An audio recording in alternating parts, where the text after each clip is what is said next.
here because everybody's time is super valuable. And we got a lot, hopefully a lot of calls still to make today. But the topic for today is how to be an extra step loan rep. And so that can kind of go several different ways, but I want to define what that means and what we're going to kind of talk about a little bit today. And that is to elevate your business, you must dominate your follow-up. And to do so, you will close more loans. So to elevate our business, we have to dominate the follow-up. So how do we do that? So you've got to have defined systems and a process to the follow-up. The crazy thing is, to me, is that we go out, we bust our tails to get the realtor relationship, to get them to trust us, to send us a deal and send us a lead. And then we have no process and we have no system of what we're going to do with that lead and how we're going to follow up with that. So this is what I want us to focus on and start getting our minds thinking of what this looks like. So I want to tell you a little bit of a story. So when I first got into the business, I didn't have coaching and I didn't have anybody to tell me what to do. And so I was just winging it, right? And so I'm sure we're all a little guilty of how many times you've been in a car, you've been running around, you got a sticky note, we got a napkin, I'm taking a loan application literally on the napkin, or I'm just writing down a name and a phone number. And I'm like, okay, awesome, I got the lead. And then I go to sleep, I go the next day, about 2-3 days later, because I'm guilty of this, I wake up at about 2 o'clock in the morning and I sit up in bed and I'm like, oh my gosh, I know I got a lead. I can't really remember the agent I got it from, but it was super important. And I remember writing it down and I never called. And I'm like, holy cow, I just dropped the ball. This agent that I worked so hard to get them to send me a lead, and I wrote it on this piece of paper, and then I forgot about it because I left it in the car and put it in the middle. Whatever happened, who is guilty of that? Have you ever had that happen? Maybe starting your career. Hopefully we've learned from a little bit of those mistakes. And so I said, okay, right? So I was tired of waking up at 2 o'clock in the morning forgetting that. So I said, okay, early in my career, I got to have like a kind of Excel type spreadsheet. And I went in and I did columns and rows, right? And it's kind of crazy because it looks like a lead tracker. So before I knew what a lead tracker was, right, I was like, I know I have to have some way. And I would get really organized and I would carry around these folders that I still carry around today with all kinds of stuff in it. And so then when I got that phone call, I would write that down right away. So then I had this one, these sheets that I could continue writing down, and I would have everything on one spot so I wouldn't wake up at 2 o'clock in the morning thinking I forgot to call the lead. So then I started highlighting and I started doing all these cool colors and color coordinating when I pre-qualified somebody and all this stuff. But it was all on paper, right? And so I would be super busy. Things would be going great. And then all of a sudden things would slow down and I'd go, I need to make some calls. Who am I going to call today? I would pull out the sheets. I would start going through and I'd go through some back sheets and I would call the client, call these people. I'd get to one and I'm like, hey, this is Jenay, just touching base. I wanted to see how things are going. How's the shopping going? Haven't found a house yet. And then they go, oh yeah, I'm so glad you called. I'm closing tomorrow. Guilty? Okay, all guilty, right? So you go, wow, I dropped the ball. That's on me. I did that, right? So these are all the pains that I had to go through to figure out, okay, what happens next? And so I kind of put together, then I started to go, okay, I need a plan. And what is this plan going to look like in this process from here?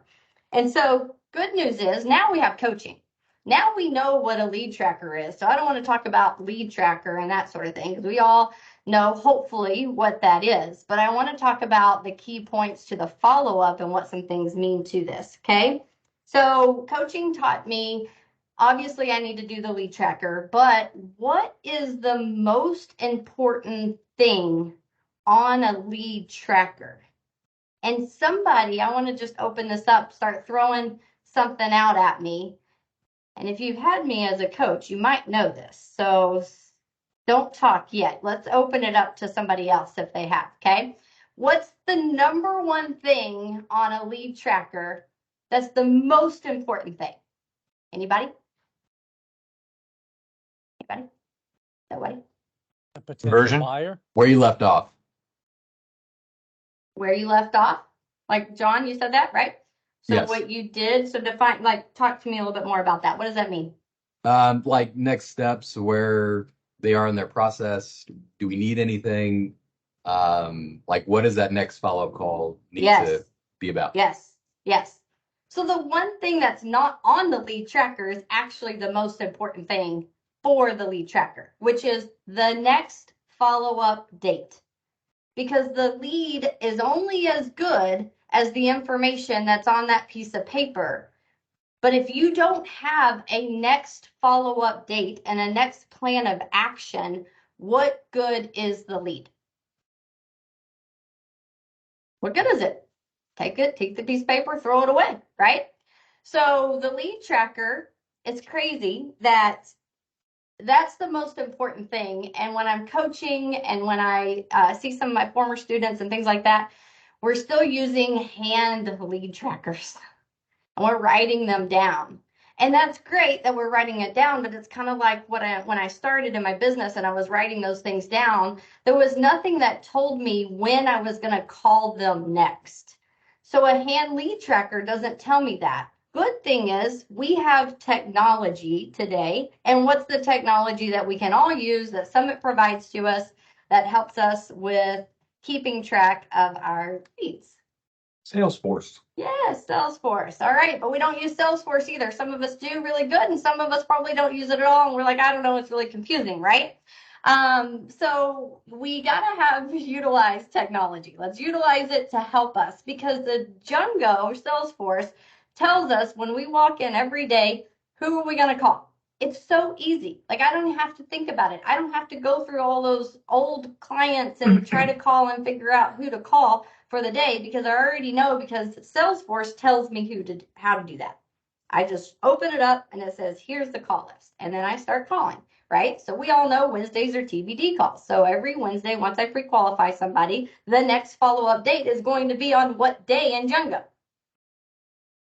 A Wednesday.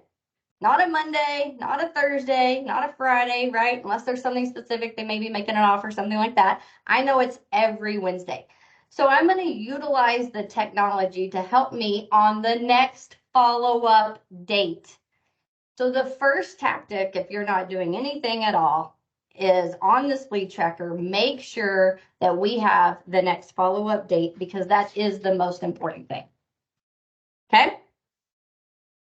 So then we're going to utilize this technology, and it's going to tell us who to call. Hopefully, we're all in it. If you're not in it and you have some other CRM, or even if you have Excel, whatever it is, we're all a little different in how we like to do things. Make sure that you add a column so you can sort your leads by the next follow-up date. So it makes it super simple because one of the reasons why we don't call is because we don't know who to call, okay? So make it easy for yourself. Process and system. Okay. Now let's really dive into the follow-up. Okay. So we know how we get there and why it's super important. But what I want to talk about a little bit more and dive into is when I am following up with clients or a lead, even if it's a new lead, I don't even have an application from, whatever that is, if I'm having to write it or type it or text it more than one time, the same thing over and over again, it becomes a template for me. Because I don't want to sit there and retype the same thing over and over, right? I want to make it a template, so then I might want to adjust it and make a few changes to it to maybe make it a little bit more specific, but I'm not having to remember all of those cool things that I want it to do and say.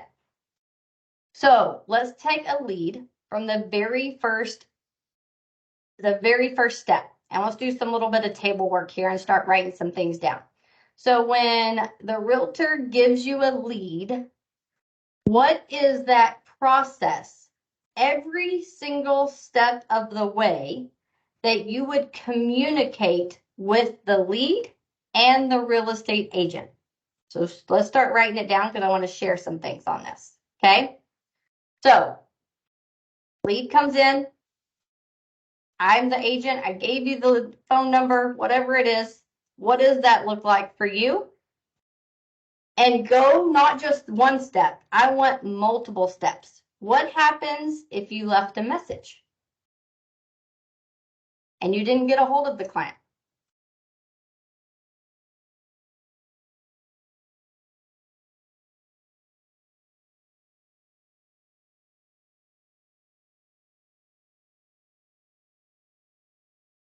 And then once you got a few things, I want to share some of these. So who's got one? The very first thing wants to share with me. Go, Chelsea. I send a video. I ask all my realtors if we do a lead to do a 3-way text. That way they can see that I'm responding right away. And wherever I am, I just stop and I do a 20-second intro video of me just being wherever I am, like if I'm at home or if I'm out on the boat or if I'm in a park, like it doesn't matter. They really like that. And then I'll call when I get a second, but at least they have my loan app and a video of me. Okay, so you do a group text and record a quick video. So just saying hi, whatever the situation is. Cool. Love it. And next, who wants to share? I do group text as well, but I set up a time to actually talk to them.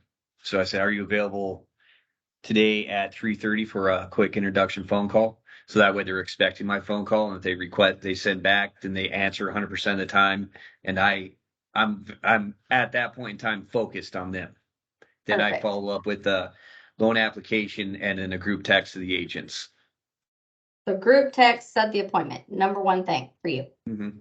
Yep, perfect. I had somebody else I think that was going to say something. John, was that you? Now that you put some food in your mouth? No? Jason, go. So first step is call client within 1 hour. I love it. Defined. Very specific. Call within 1 hour. Can he sell that to his agent? Can he set the proper expectations to his real estate agent? Hey, when you send me a lead, I'm going to call within 1 hour. Yes. So now the agent knows exactly what he's going to do. Once he sends that lead over, Jason's going to call within an hour. Perfect. Okay, so let's move on. What happens if you call, you leave a message? What's your next step from there? What does that look like? Jason, go. Yeah, that's it. If they're talking with 3 people and they. Sorry, go, Jason. Next step is update the realtor. Update the realtor. So whether it's a left message or an appointment set or whatever, we update the realtor. Perfect. So update the realtor. So if you're in a group text, sometimes I like that because it's already done because the agent knows, right? So if the agent's on a group text, obviously he's calling, he left a message and he's responding, he's calling back the agent, letting them know. Because they're the ones that are giving us our paycheck. Realtors, yes. Or builder, whoever it is, right? Cool. So I want to go to the next one is I call 3 days in a row. So we're going to call within 1 hour. And then I'm going to turn around and I'm going to call 3 days in a row. Now, sometimes, so the question is, if you call, do you turn around and follow up with a text? I do every time. I do too. Yep, because not everybody always can answer their phone, especially if they're at work, right? Those sort of things. James is doing a group text. I respond in the group text so the agent knows what's happening as well because the agent needs to be in the loop. I love the group text because, hey, Gina, will you mute yourself? Yeah, sorry, I can hear your background. In a group text, the agent can see how responsive the client is in those initial contacts too, right? If you go, they've sent the group text, they've done the intro, I'm responding back. and then it goes silent, and then the client's not saying anything, the agent knows what's going on. I can go back, respond to those group texts every single day. Hey, I just left you a message. Wanted to see if you had some time to chat today. Give me a call. Do I get a response? Do I not? Right? Those are important things I love about the group text. Can you do the same thing with a group email too? Sometimes agents email us, right, in a group email, right? So how they communicate with us is sometimes how we want to communicate back to them. So I am very careful of how to communicate, call, text, or email, depending on how I'm getting the lead as well, because sometimes it's an email. All right, then I'm going to call, right?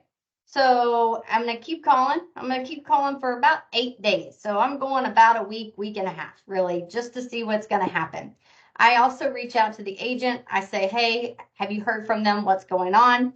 I'm going to go pretty fast here. But I also offer the application the same day that I get the lead. I want the application immediately.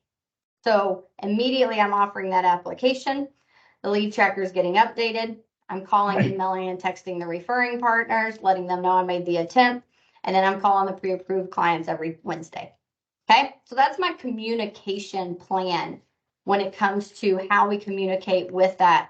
But let's go a step further and let's go fast forward to we've got the lead. We know how we're going to communicate. We know what we're going to say. And then we're creating even templates around that to say follow-ups, things like that. But now we've got the client. Now they have they've met with us. We've done the loan consultation. They're pre-approved, all that good stuff. And then what happens next? They got to go find a house, right? Right. And then how many times do we go? We call them on Wednesdays and maybe you don't ever hear from them. Does that happen? How many times do you pre-approve them and then never call?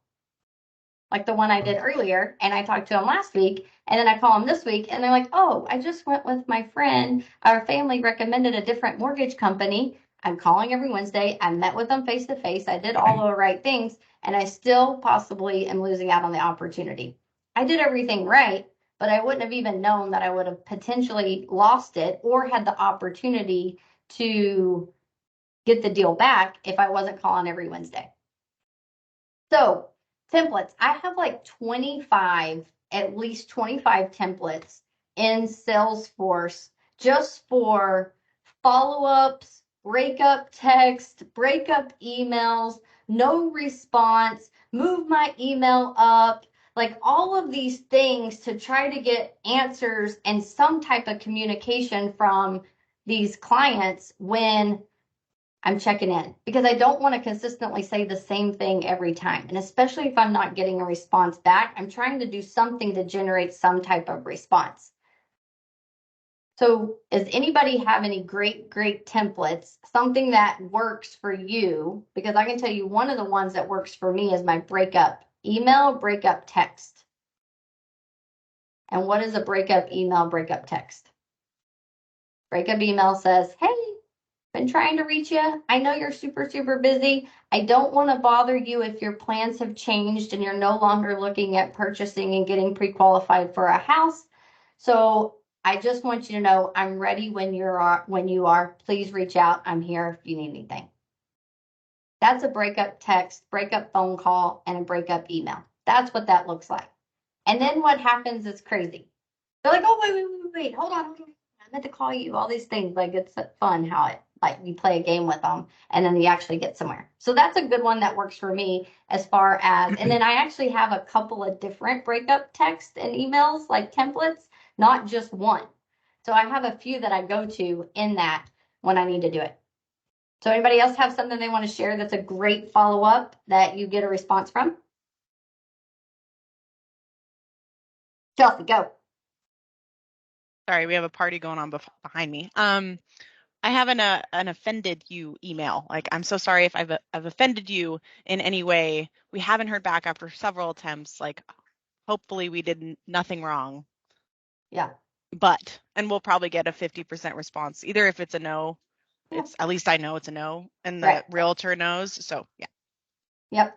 And I like the breakup text because it gives me an end, right? Like I said, the most important thing is the next follow-up, right? And if I'm not getting anywhere with a client, like I need somewhere at some point, I got to end it. Like how much longer do I continue to follow up with this person that's getting no response anywhere?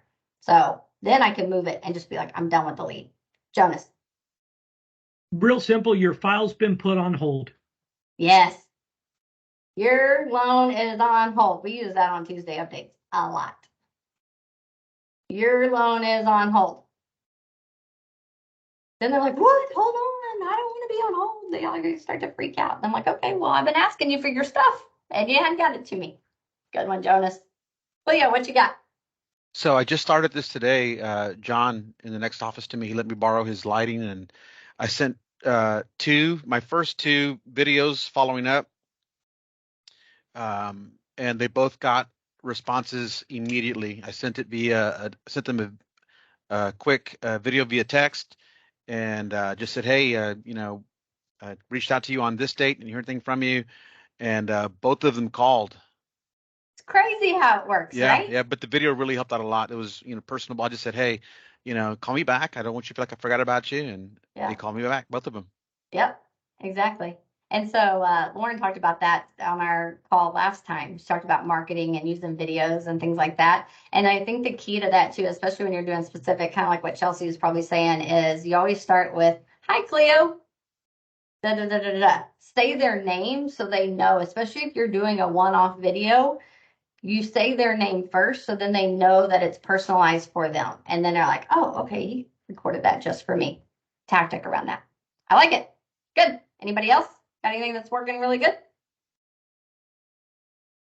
No? All right. So the other thing is when you sit down and you talk about a process. So when I sat down, I said a process. We just went through those initial lead ones, right? Why? Or is Chris laughing? What is going on over there, Chris? It was funny. Jonas just texted me a picture of me on here and said LASIK didn't help your looks.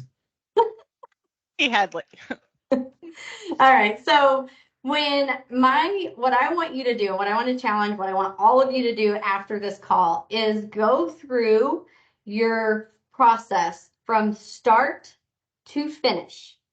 What is start? The initial lead, when I get the name, even if I don't have a phone number, and the agent just said this person's going to call you, all the way through closing until it's either closed or it's a dead deal. And what does your process and what is your system look like? And how are you communicating that through the entire thing? Because we most of the time, right, most of us salespeople, we will call a lead one time. So the stat is 90% of salespeople or loan officers, we are salespeople, right, will call a lead one time. But 90% of sales are made from the 7th through the 12th contact. Let that register for a minute. 90% of sales are made through the 7th through the 12th contact. But 90% of us loan officers will only call the lead one time. Just insane.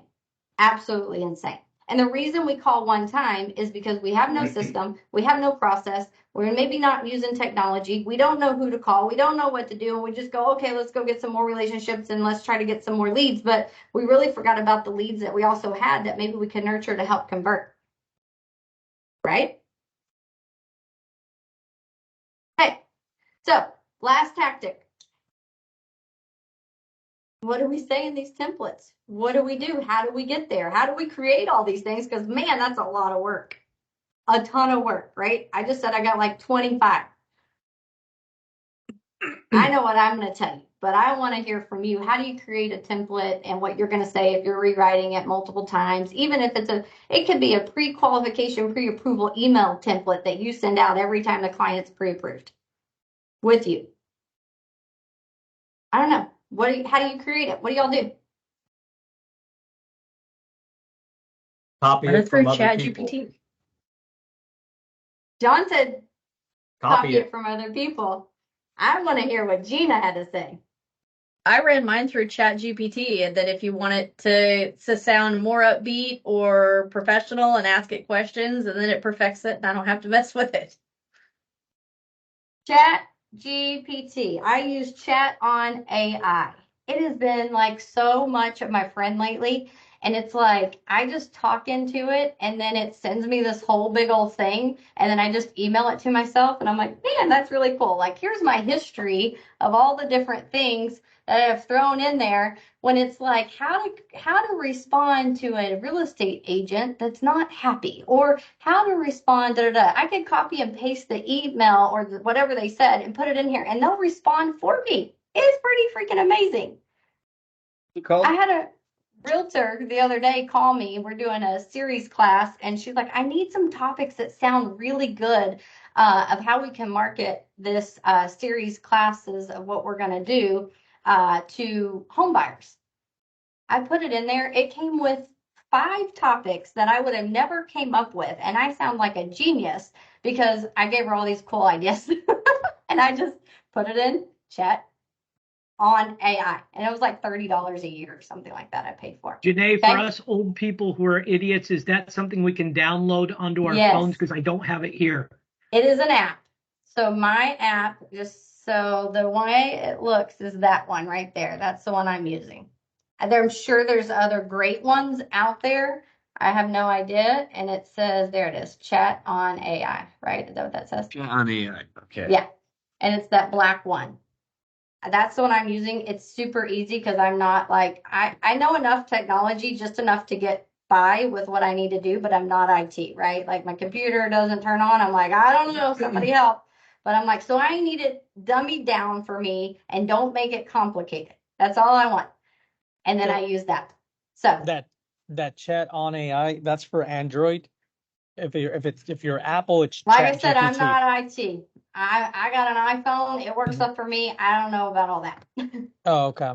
Yeah, that's the one I use too. So, Rolando, are you saying we have to type in the app Chat GPT if we have the iPhone? Yeah, but if Jenay said she has the iPhone and she's using Chat, Okay, you should be able to use it. But my understanding when I first got that, it was an Android app, but sounds like it's available for Apple as well. Thank you. I already downloaded it, guys. It's that fast. There's a white one. They look the same. It's just, and mine's free. Yeah, and I get the ads and like all kinds of craziness stuff, like other apps and things. This was just one that I don't even know why I picked it and what happened about it, but I was like, let me try it. I did the free trial for it was like 3 days or something like that. I used it every single day, and then I paid for the yearly thing. I'm like, this is a no-brainer for me. It's super easy, saves me a lot of time. And bam, it's already done. Now I will kind of tweak it a little bit sometimes on that. But overall, it's been amazing for me. I love it. Don't create and spend a lot of time on something that now we got technology for. Jenay, can I ask you a question going backwards, please? Yeah, go for it. Yeah, I'm going to open it up questions now. So how many times do you call a person and text your agent before you just kill it? I hate killing leads, but at the same time, I got a couple that I feel like are going to get a restraining order. Great question. So I get permission from the real estate agent to kill the deal.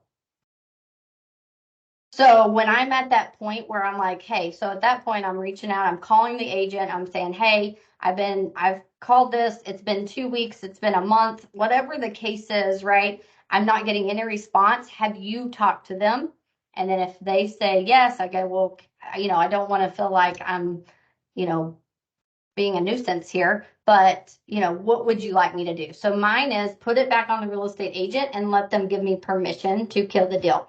Now there's other times I reach out to the agent and they don't even respond to me, which drives me freaking crazy. And I'm like, dude, like this is your lead you gave me. I've been working my tail off to get it. And so eventually I'm like, okay, so I'll let them know, hey, we've been trying. It doesn't, sound like we're going anywhere with them. I just want you to know I'm not going to keep trying. If you hear from them and things change, let me know and I'll jump back in and we'll give them a call. So I always want to push it on to somebody else so it's not sitting on me as I did it, because I don't want the agent to come back and be like, Why did you give up? Why didn't you do this? I'm like, hey, I told you to call me and tell me. That kind of thing. Great question. Cool. Awesome. Other questions on follow-up, maybe something that I'm doing or something you're doing, what we can do. Because I think I can't tell you this topic, either you do it really good or you almost don't do it at all. That's really what I see. It's kind of like this halfway thing doesn't really happen because it's like me when I started and then I call and it's like, oh, I just closing tomorrow on the house and not using you. Thanks. Appreciate it. So I just thought it was standard, but I call every listing agent on every PQ that we send out and make the buyers aware that they need to contact us immediately. My other partner here did not do that this weekend, and I haven't lost a deal in 2 years, and he lost a deal to another mortgage company with no follow-up, is what I'm going with on that. So with my borrowers, they know they've got to call me on Friday, Saturday, so that we can run numbers to go over actual numbers before they write that offer, and that prevents rate shopping and going to a different lender. So if you're not showing value add to them, they're going to just go with the lowest interest rate every time. 1,000%. And I sell that in the loan consultation too, James, right? That, hey, I need to be involved in the offer and here's the why. The clients are always looking for the benefit of, well, why do I need to get you involved? Or the agent, why do I need to get you involved in that? Hey, I can help sell. I can help make sure that tell the listing agent that you're a strong, qualified buyer. We can close quickly. Like all of those things that are going to happen to help get your offer accepted. Now, this market, right? Interest rates are high. I still have some that, a little bit of multiple offers depending on where they're at. But also the listing agents always want to know, who are we working with and are we going to be able to get the deal closed? Because we know this industry, things have changed with lenders and some lenders are just scrapping to get a deal and then they can't even close it because they're just trying to keep their fingers crossed and hope for the best that it's actually going to close, and it's never going to happen. Absolutely. Chelsea. Yeah. So what do you do when you get behind? Because I know I'm out of the office a lot more. Like Tuesdays and Wednesdays are like my outside sales days. So from noon to 6, I'm out at offices like checking on my people. So I'm not sitting here in front of my CRM cranking out the calls like I would every other day. So I get behind. Fridays are my follow-up or my catch-up days. Okay. So like if I got behind on, Tuesday, Wednesday, right? Like not every Wednesday, every single time I can call all the TBDs and get them done. But by Friday, they'll be done because that's my catch-up day. So I don't want to go into the weekend with things from the week before still on my plate. And then the prioritizing of that, right, when I'm behind is new leads first. Obviously, we work on contracts, TBDs, and then future follow-ups, which my future follow-ups are my people that weren't qualified, they needed to file tax returns, whatever the situation is, those are last. So I prioritize my list on who I call to make sure that I get it all done. And the most important ones first. But new leads are always first. Great question. All right. Anybody else? I have a question. Go for it. How long did it take you to get used to transitioning from what you were doing to using Salesforce? Because it's pretty robust. There's a lot. It is. Don't overthink it, John. Don't overthink it. So what I did when I first started, because I was like, I don't know Salesforce, and it's like, yeah, there's a lot going on. I knew the most important thing was get the lead in there, make sure my real estate agent is tagged to it as the active realtor, and then I use notes. So I only use notes to do like whatever, left a message, emailed client, group text. Every time I communicate with that lead of any kind, it goes in notes and the next follow-up date. So we have to.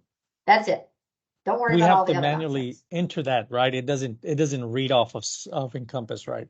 No, only if once it gets entered in, like if the app is in Encompass, then it'll start to read over, but you still have to trigger it as a new lead because it won't be a lead in your lead tracker until you tag it. But if you just start entering their information in there and their phone number, Encompass will read the phone number that it's a duplicate and you can do it that way. So just put the lead in there, John. Hold on, brother. Just put the lead in there, put the next follow-up date, and put the notes in there. That's all. Don't worry about everything else, and then work on it every single day. Like Salesforce for me is up all the time, constantly. Every single day, I'm just like, okay, somebody called, left a message. Somebody called, sent an email. Talk to this. This was the conversation I had, because I'm not going to remember those conversations from 3 months ago, nor do I want to remember the conversations from 3 months ago. Just saying. It's a lot of stuff to remember. Rolando, what were you saying? Oh, I have an app, right? And I was trying to see if I could see it in, if I can somehow pull it up in using this, but you can, the loan record, you can type in the loan number. So when you do new lead, there's a part on the left side, kind of 3/4 of the way towards the bottom. And it's, I think it says loan record, not like loan number. Just type in the loan number and it will tag it to your Encompass. That's how you do it. There you go. Chris. I don't remember what my first question was, but if it would be helpful, I can share my screen and you can talk through a couple things you were talking about, or you can share yours, because I think Django is super powerful. This is what I was going to say. One of the things that's really helpful too is because you tag it to an agent. If you're struggling with reasons to call on Mondays, you know, Robin always talks about there's 4 reasons to call.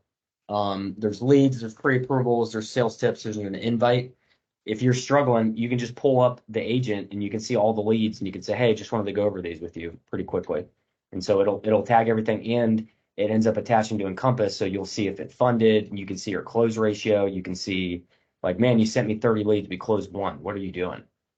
Yeah, there's a lot of data. But John, don't go overthink it yet. That's later, okay? John, don't worry about that. Don't get mixed up in all those details just yet. That will happen over time, okay? So I've got an Excel and it does that. I just got to pull myself off. But it sounds like Salesforce is the way to go. So I'm glad you guys are sharing all that. Yeah. It's getting me the that we'll be doing that. I did both for a while, John, like a long time before I was comfortable going to straight. And I just said, hey, I'm just going to double dip it because I know this system works that I've been doing for a long time, but I got to get converted. So I just did both. It connects to Surefire too. So if it's attached, then you have drip campaigns specific to where they're at in the process. And that doesn't happen if you don't have it in Django. And you got to use your drop downs to change. So Chris, if you want to screen share, I'm totally cool with that. If what you were talking about. So, because if you got to change the sales stage, so it will happen through Surefire. And Rudy, I'm going to come to you in a minute.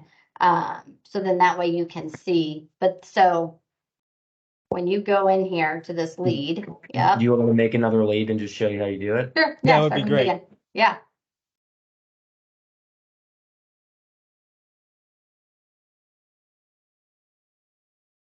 And then you create a new record, and then you say, hey, this is a purchase. I got it from, I'll just pick an agent. He doesn't ever check this text anyway. So it's from Asher. I want to send him a text. I want to send it now. And it'll say, hey, this is Chris Clock with Team Clock at Summit Funding.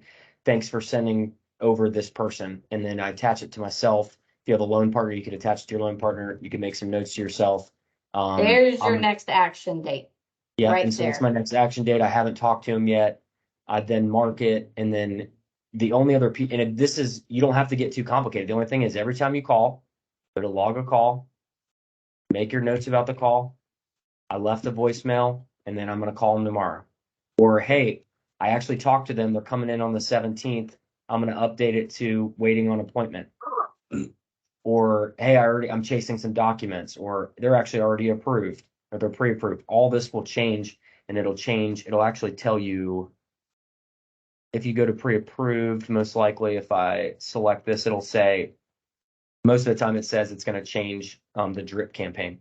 But then I would send a text to the agent and said, hey, Asher, this is Chris Boggett team. Here's the latest update. You send it, and then it shows up, and then it changes this to the 17th so that when you come in and you look at your updated, please, good gosh, don't judge me. Oh, God. I have 250. I'm hiring an LP. I know. So. Yeah. But then when I came in today, if I was on top of it, these are what I would have looked at. This is his call log. So this is what tells him who to call today. So now he's got a lot on here because we got a lot going on. But he has today, he can walk in every day for the next 3 weeks and just call this list and call all the leads and update the agent.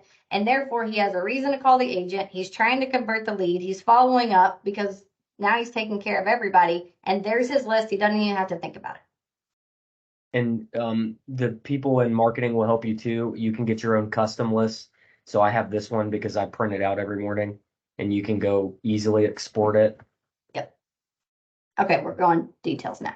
We're Oh, is fine. it too much? Yeah, too much. Stop. I get excited. Too much. Okay. Too much. Delete. Yeah. This is where people start checking out because they're like, I don't understand. I don't know what to do. Just do the new lead, enter in that information that he did, and change the sales stage, update the stage, next action date, and bam, you're done. That's all you gotta do. Then you know who to call every day.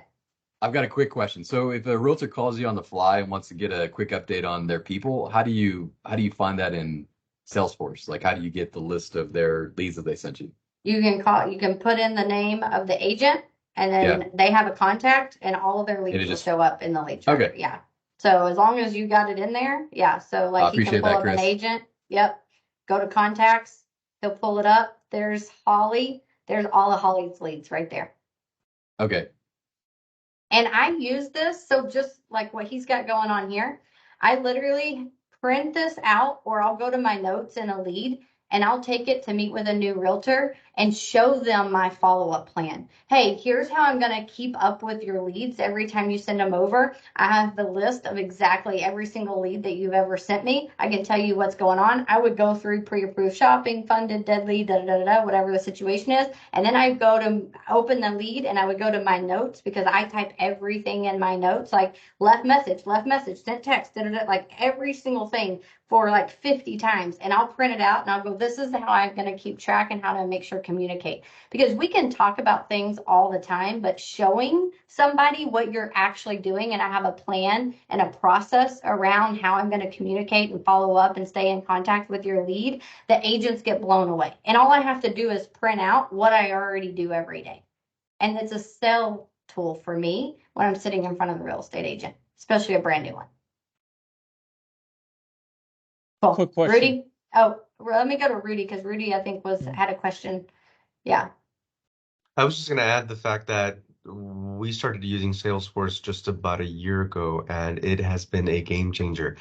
Just the logo call and every single note that you put in there, you can send it to the realtor. So it has to be realtor friendly. And it's logged. So whether my LP1, myself, whoever in our team sees it, we know exactly where it's at every step of the way. And the communication, it's literally just a click of a button. So all this Excel and notes, handwritten, it gets to be too much. This sales funnel and the funnel itself and what it pings you to do, because you're telling it, I need to follow up by next Monday. You put the next action date.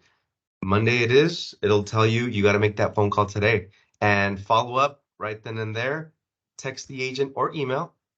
And it's such a game changer to keep that communication with that agent. So I personally love it. I also suggest that the marketing team, for stuff like this, for setting it up, they can walk you through it. So because I know like right now, it's so hard to learn just by watching it in 5 minutes.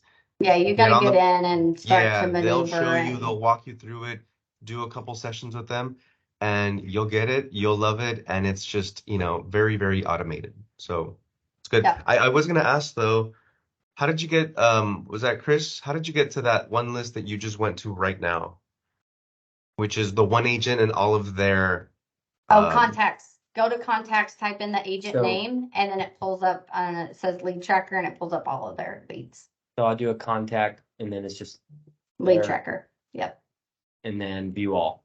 Okay, so first go to the contact, then lead tracker. Yes, because as a real estate agent, as long as you tag that agent into the lead as the active agent, it pulls up. Yes, yeah, cool. That's cool. That's perfect. Yeah. And John, there's so many ways to get to the same spot, is what I've learned. Yeah. But yeah, that's a cool little trick. Yeah. Nice, thanks. All right, John, you had a question? Is that you, John? No? Maybe. Okay, I'm going to share one other thing with you. So hopefully I'm sharing the right screen. So I talked about templates. So when I go to an email, I can go insert template.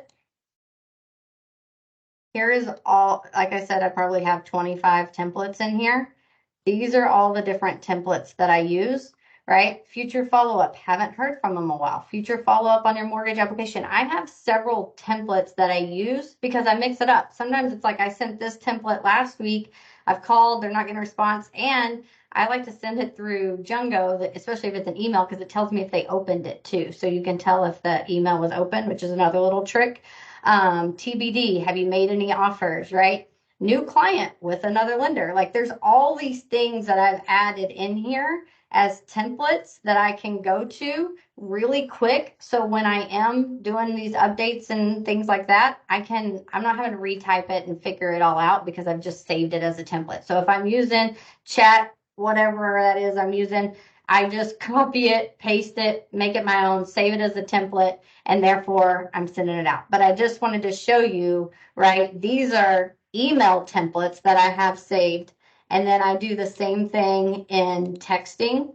So I have texting templates in here that I use as well. So I just want you to see, right? Client submitted app, client credit follow-up, well, I got grants in here too. Follow-up, future follow-up, right? You can just see it's kind of the same concept of what I have. There's my breakup text, one of them, right? There's another no app breakup text, right? So I have all of these things saved so they're easy to access for me because like I said, I don't reinvent. I don't like retyping. I don't like doing the same thing over and over and over again because if I can create it into a process that is really quick for me, I'm doing it and done.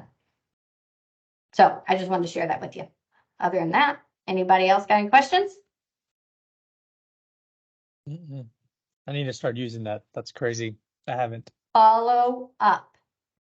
The key to all this is follow up, systems, process. You will convert, you'll close more deals, but you've got to have a plan and you've got to execute the plan. So, like, literally from start all the way through closing or a dead lead, what are you doing for this follow up? And then utilize that and talk about it to help sell and show yourself, show your agents that you're a professional in this business and this is what you're doing to help them. And you're going to stay in contact because they don't do it. They don't do any of this. So what I utilize is I'll do it for you. I'm going to show you how. I'm going to follow up, stay in contact, all of these things to help convert at a higher level. So there you go. There's my tip for the day. All right. Y'all need anything, reach out. Teams me. I'm always around. Cool. All right. Awesome.